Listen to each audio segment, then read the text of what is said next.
আসসালামু আলাইকুম everyone, মামিস cook creation and blog চ্যানেলের পক্ষ থেকে সকলকে শুভেচ্ছা জানিয়ে শুরু করছি আজকের নতুন আরও একটি ভীষণ মজার রেসিপি। আর রেসিপিটি হচ্ছে চিংড়ি মাছের পানি ডোবা।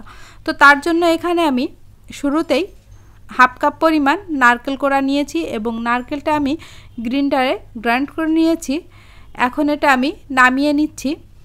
আর এই যে পাত্রে আমি এটা গ্রাইন্ড করে নিয়েছি, তো একটু পানি দিয়ে ধুয়ে আমি পানিটা নারকেলের সাথে দিয়ে রেখে দিলাম। আর এই পর্যায়ে আমি একদম চিংড়ি মাছ কেটে ধুয়ে ফ্রেশ করে নিয়েছিলাম। তো এই চিংড়ি মাছটা আমি ব্লেন্ড করে নিয়েছি। আপনারা চাইলে কিন্তু শিলপাটাতেও বেটে এটা করতে পারেন। তো এইখানে আমি চুলায় তেল গরম করতে দিয়েছিলাম। তো তেলটা গরম হয়ে গিয়েছে।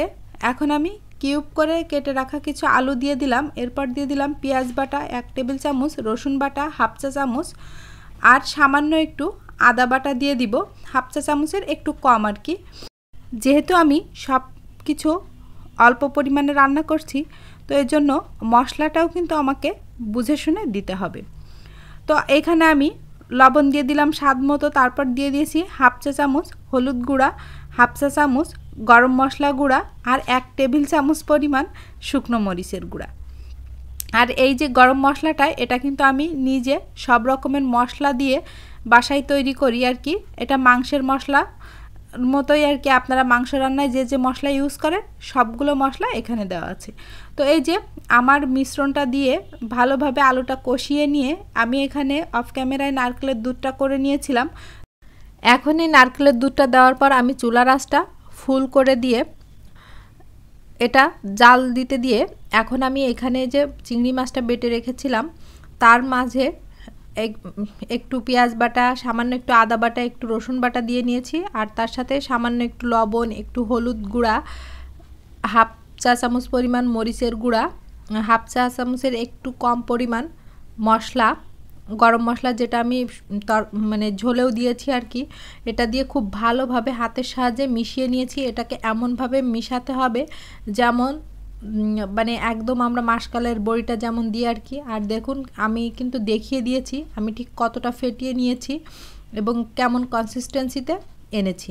তো তারপরে যে ঠিক আমার এই হাতে দেখতে পাচ্ছেন আমি কিভাবে বড়িটা কেটে দিচ্ছি এই ঝোলের ভিতর, ঠিক এভাবে করে আপনারাও দিয়ে নেবেন।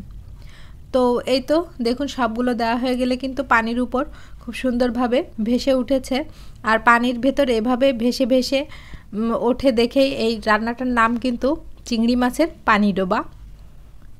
তো যাই হোক, এটা খেতে যে এত মজা, একবার ট্রাই না করলে বুঝবেন না। এটা সত্যি এত এত বেশি সুস্বাদু যে মাংসের স্বাদকেও হার মানায়।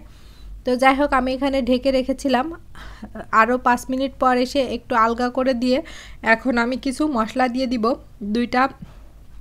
2-3টা এলাচ, একটু লং, 2-3টা গোলমরিচ আর একটু তেজপাতা দিয়ে আমি এখন আবারও ঢেকে রাখবো 20 মিনিটের মতো।